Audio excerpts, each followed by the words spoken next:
नमस्कार दोस्तों, स्वागत है एक बार फिर आपके अपने यूट्यूब चैनल जीवा स्टडी पर। तो इस वीडियो में हम बात करेंगे कि जूनियर अकाउंटेंट जो भर्ती है उसमें सेफ स्कोर क्या रह सकता है, यानी कि कितने स्कोर पर आप खुद को सेफ फील कर सकते हो, वो इस वीडियो में चर्चा करेंगे। उससे पहले अगर आप चैनल जीवा स्टडी पर नए हैं तो चैनल जीवा स्टडी को सब्सक्राइब कर सकते हैं।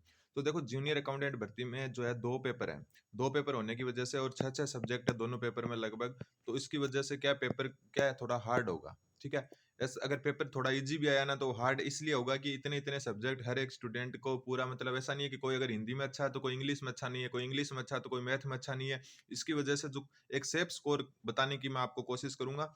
तो देखो, सबसे पहली बात तो आप क्या है, कोई भी सेफ स्कोर दिमाग में ना बैठाएं। एक तो ये मैं आपको कहना चाहता हूँ, क्योंकि जो पिछली बार जो मैथ सेकंड ग्रेड का एग्जाम हुआ था उसको आप अपने एग्जाम के हिसाब से लेकर चलें। उसमें स्टूडेंट्स ने क्या किया कि खुद के जो मन में बैठा लिया कि 60% से नीचे नहीं रखना है अपने को, और कट ऑफ कितनी गई 40%, और सीटें गई खाली। तो वही मैं आपको यहाँ पर बताना चाहता हूँ कि आपकी जो कट ऑफ है ना, या फिर सेफ स्कोर कह सकते हो, कट ऑफ नहीं तो सेफ स्कोर, वो पहली बात तो देखो पेपर पे डिपेंड करता है कि पेपर का लेवल क्या होगा। पेपर का लेवल तो पहले से आपको कोई टारगेट नहीं बनाना है। मान लो कि आप जो दूसरी भर्तियों को देख के ऐसे मान लो कि 70% तो क्रॉस करनी है मुझे, क्या पता पेपर 40% क्रॉस करना वाला आ जाए।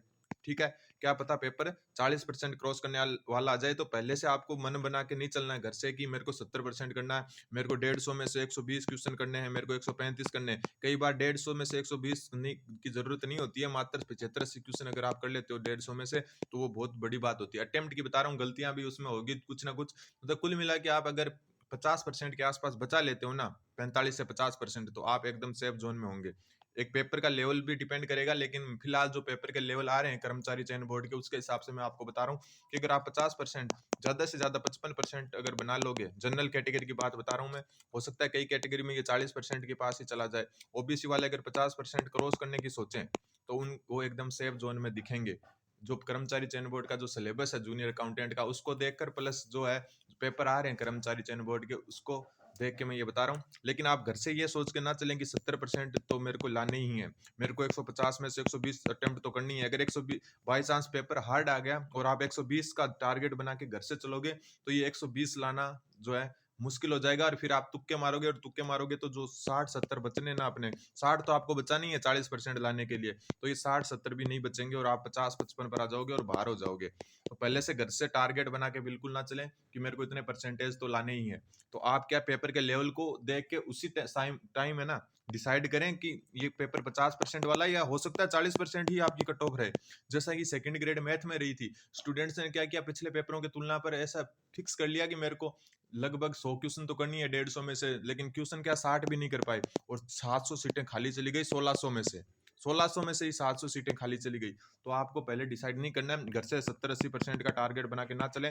आप जो है घर से इतना सोच के चलें कि मेरे को जो है पेपर का लेवल जितना आएगा उसके हिसाब से क्रॉस करना है। और मेरा जो मैंने बता दिया आपको अनुमान कि 50 से 55% कट ऑफ रह सकती है जनरल की, इससे ज्यादा रहना बहुत मुश्किल है। पेपर का लेवल और पेपर का जो पिछले वाले पेपर आ रहे हैं उनका लेवल देख के, कर्मचारी चयन बोर्ड का और सिलेबस देख के, इतनी कट ऑफ रहने की उम्मीद मेरे हिसाब से है।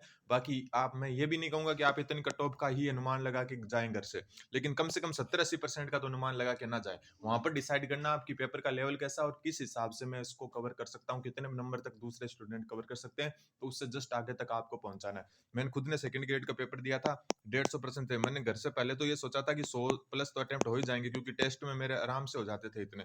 लेकिन वहां पर मेरे जो क्वेश्चन सही हुए, स्वतंत्र अटेम्प्ट हुए 70 जो है बच्चे मेरे काट पीट कर। तो उसमें देखो, स्वतंत्र अटेम्प्ट हुए 100 का टारगेट। अगर मैं बाई चांस ये सोचता कि है ना, क्योंकि मैंने पेपर का लेवल देख लिया था कि मेरे को लगा हाँ स्वतंत्र सेफ है, 60 तो बचाने ही थे उसमें से।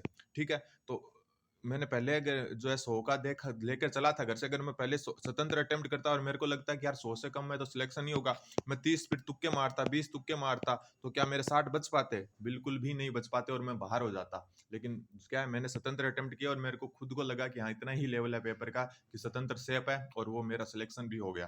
तो इस हिसाब से आप घर से कोई भी टारगेट बना के ना चलें। 50-55% कट ऑफ रहने के ज्यादा उम्मीद चांस है, हो सकता है इससे भी नीचे रह जाए, हो सकता है सीटें खाली चली जाए। लेकिन जो है आपको घर से बड़ा टारगेट बना के नहीं चलना है। वहां पर जाकर आपको टारगेट सेट करना है कि मैं 70% क्रॉस करूं, या मैं 60 में काम बन जाएगा, या हो सकता है 40% में ही काम बन जाए। तो इसलिए घर से कोई भी टारगेट बना के ना चलें। धन्यवाद, बने रहें जीवा स्टडी साथ। अगर बात सही लगी तो आप चैनल को सब्सक्राइब कर सकते हो। धन्यवाद।